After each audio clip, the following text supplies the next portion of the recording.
የሰራዊታችን የክብር አርማ። እጅግ የማከብራችሁ ኢትዮጵያዊ ወገኖቼ በወታደራዊ ሰላምታ በአክብሮትና በታላቅ ፍቅር በያላችሁበት ስፍራ ሰላምታዬ ይድረስ እላለሁ። ነበርን ከትላንት ተውሼ ዛሬ ለነገ እንዲሻገር ዛሬና ትላንትን አያይዤ ነበር ታሪክ ሆኖ እንዳይቀር የኢትዮጵያ ልጆች በጀግንነት ተጋድሏቸው ለልጅ ልጅ እየተላለፈ የሚነገረውን በወራሪ ጠላት ላይ የከፈሉትን መስዋዕትነት እዘክራለሁ።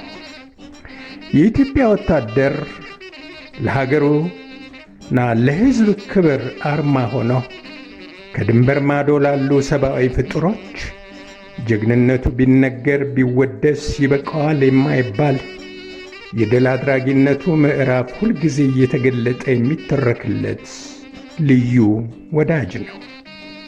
ኮሎኔል ተስፋዬ ኤፍሬም የተባሉ የት ውዬ የት ልደር በሚል መሪ ርዕስ መጽሐፋቸው ላይ የወታደር ፍቅር የሚል ርዕስ ሰጥተው በድንቅ የግጥም አጻጻፍ አስነብበውናል።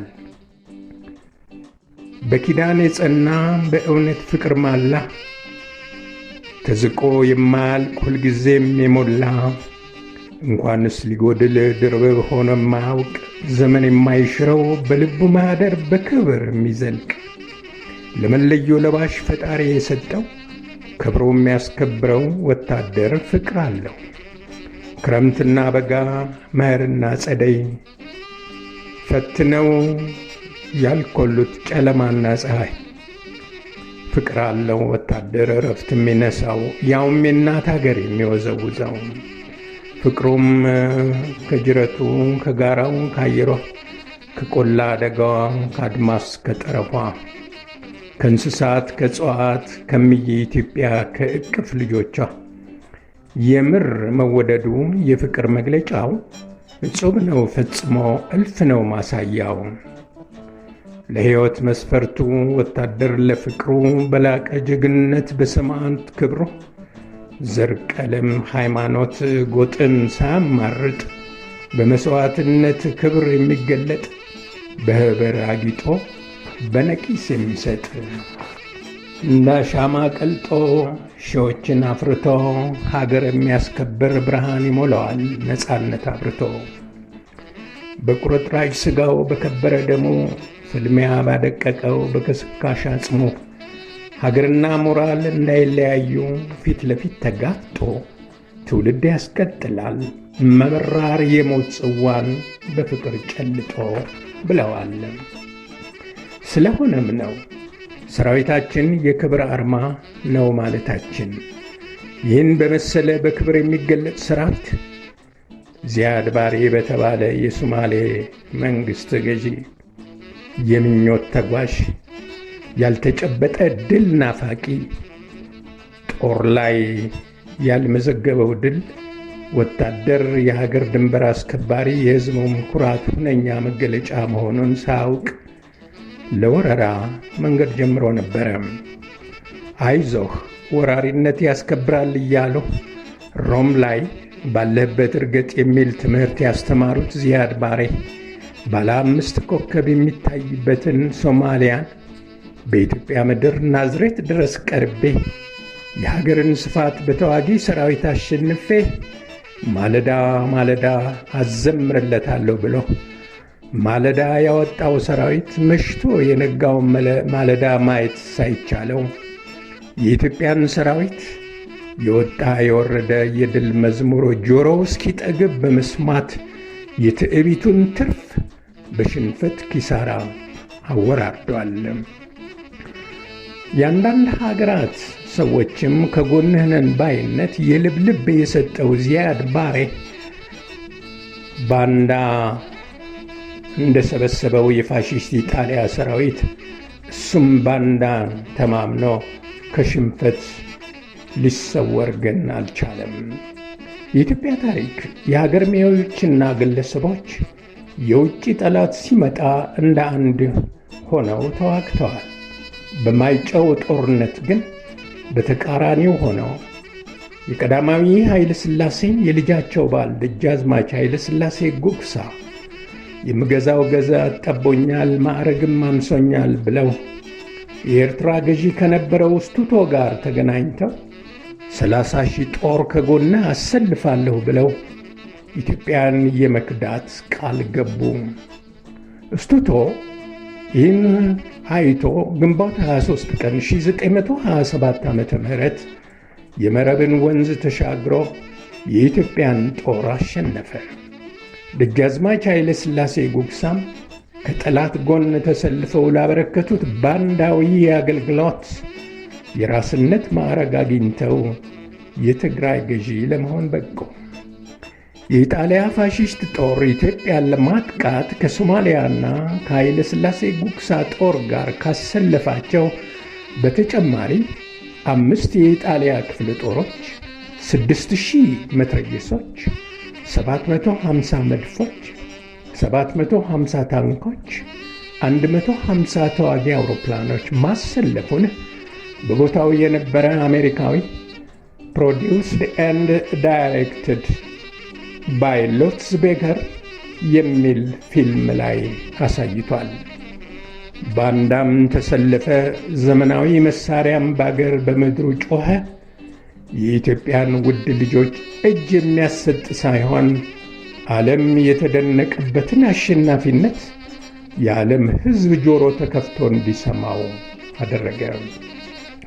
ይህን የድል ታሪክ አንብቦም የራሱን አቅም ማወቅ የተሳነው የዚያድ ባሬ መንግሥት በምስራቅና በደቡብ የተከፈተ በር በማግኘቱ የኢትዮጵያን መሬት ሊቆርስ መድፍና ቦምብ ወርውሮ ማነው የሚመልሰኝ ይል ገባ።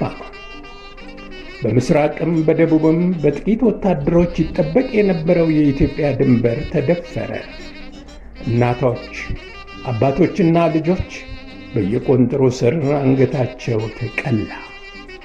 በቦታው የነበሩ የፖሊስ ሰራዊት አባላትም ጥይት አርፎባቸው በደም ፍሳሽና በአጥንት ክስካሽ ይህችን ዓለም በሞት ተሰናበቱ። ይህም ለጀግኖች ሀገርና ሕዝብ ወዳዶች እንደ ታላቅ መደፈር በመታየቱ ሀገራዊ ጥሪ ቀረበ።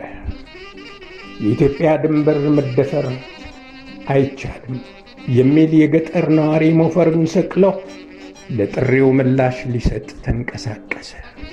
ሙሽራ ጋብቻውን ሳይፈጽም ባል ልጆችና ሚስቱን ደህና ሆኖ በድል ስመለስ በፍቅር እንኖራለን ብሎ ገበሬው ሾህና ቆንጠር የመነጠረ በሬ ጠምዶ ሲያርስ እርሻ ሀገርና ሕዝብ በሰላም ሲኖር ነው ብሎ ጥሪውን ተቀብሎ ጫማ የማያውቅ ባዶ እግሩ ላይ ተራምዶ ዘር ጎሳ ባለየው ወገኖቹ ጋር ተሰባሰበ። ተነስ ታጠቅ ዝመት ተብሏልና ታጠቅ ወደ ተባለው መሰባሰቢያ ወረዳ ሲገባ የብሪተኛውን የዚያድ ባሬን በጥቅም አንገት የማያዞረውን ጦር ሊፋለም ከወዲህ በኩል ሊጮህ ጀመረ። ይህም የሕዝባዊ ሰራዊታችን እንቅስቃሴ ታጠቅ ጦር ሰፈር ሲገባ ጨልሞ ስለነበረ ሰው ሰራሽ ብርሃን አይቶ እሳት የተነሳ መስሎት ወደ ኋላ ወደ ጫፍካው ያፈገፍግ ነበር። የተሰጠው ወታደራዊ ጫማ ቢጠበው ሰፍቶብሃልና እንለውጥልህ ብለው ጫማ ሊሰጡት ሲጠይቁት መንግሥት የሰጠኝን ጫማ አልሰጥም፣ ቃሌን አከብራለሁ በማለት በቤሳ ምላጭም ቢሆን ቀድጄ አደርገዋለሁ ያለ የሕዝብ ሰራዊት ሚሊሻ ወደ ምስራቅ ጦር ግንባር ዘመተ። ዙር በጎኔ የሚለውን በሶ በጥብጦ እየጠጣ ጥርስ አነቃናቂ ኮቾሮውን በሄልሜት ውስጥ እየወቀጠ ተመግበው በዓይኑ እንኳ አይቶት ወደማያውቀው ታንክ ቦምብ እየወረወረ የሶማሊያን ጦር ያባረር ገባ። ረጅም ካፖርቱን ከተራራ ፀሐይ እየጎተተ ጫት ቅሞ ሲሟሟቅ ካፖርቱን እየጣለ ውጊያውን ያጋጋለ የሶማሊያ ወታደር አሸዋ ሜዳ ላይ ትግሉን መቋቋም አቅቶት በጥይት ሲወድቅ ታየ። እብሪት ያሳበጠው ዚያድ ባሬ መፈከሩ ቀረና እኔ አፈርኩ እናንተ ጩኹልኝ ይል ገባ። የኢትዮጵያ ጀግኖች አድዋ ላይ በኢጣሊያ ሰራዊት ያስመዘገቡትን ሽንፈት ዚያድ ባሬ ሊማርበት ባለመቻሉ ባለ 5 ኮከብ ሶማሊያን እስከ ናዝሬት አስጠግቼ ዓለምን አስገርማለሁ እንዳላለ ከነደጋሃቡር ከቀብሪ ዳሃር ወደ ኋላ ተገፍቶ የሽንፈት ጽዋ እንዲያነሳ ተገደደ። ክብር ለኢትዮጵያ ሰራዊት ይሆንና ካራማራ ላይ የድል መዝሙር ተዘመረ። የምስራቅ ጦር ግንባር ላይ እንደተገኘው አሸናፊነት ደቡብ ጦር ግንባር የሚፋለመው ሰራዊታችንም በሁለት ግንባር ከተሰለፈው የሶማሊያ ጦር ጋር ገጥሞ አስደማሚ የድል አድራጊነት ተግባር ፈጸመ። የሶማሊያ ጦር የታበየበት መድፍ፣ ሞርታር፣ ጩኸት ብቻ እስኪባል ድረስ ውጤት ሳያሳይ ቀረ። ሰራዊታችንን ለሚያደንቁ ወገኖች ለእይታም በቃ። የዚያድ ባሬ የአሸናፊነት ህልም ቅዠት፣ የሶማሊያ የድንበር መስፋፋት ምኞት፣ የአይዞህ ባዮቹ መሳሪያ አቀባዮች ተስፋ መቁረጥ፣ ለአሸናፊነት ያልበቃበት መሳሪያ የወራሪ ጉልበት የሸረሪ ድር የሆነበት ደቡብ ግንባር ላይ ተደገመ።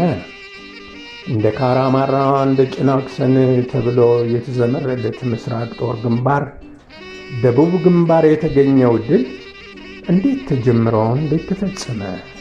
በሚቀጥለው ዝግጅት እመለስበታለሁ። እስከዚያው ደህና ቆዩኝ።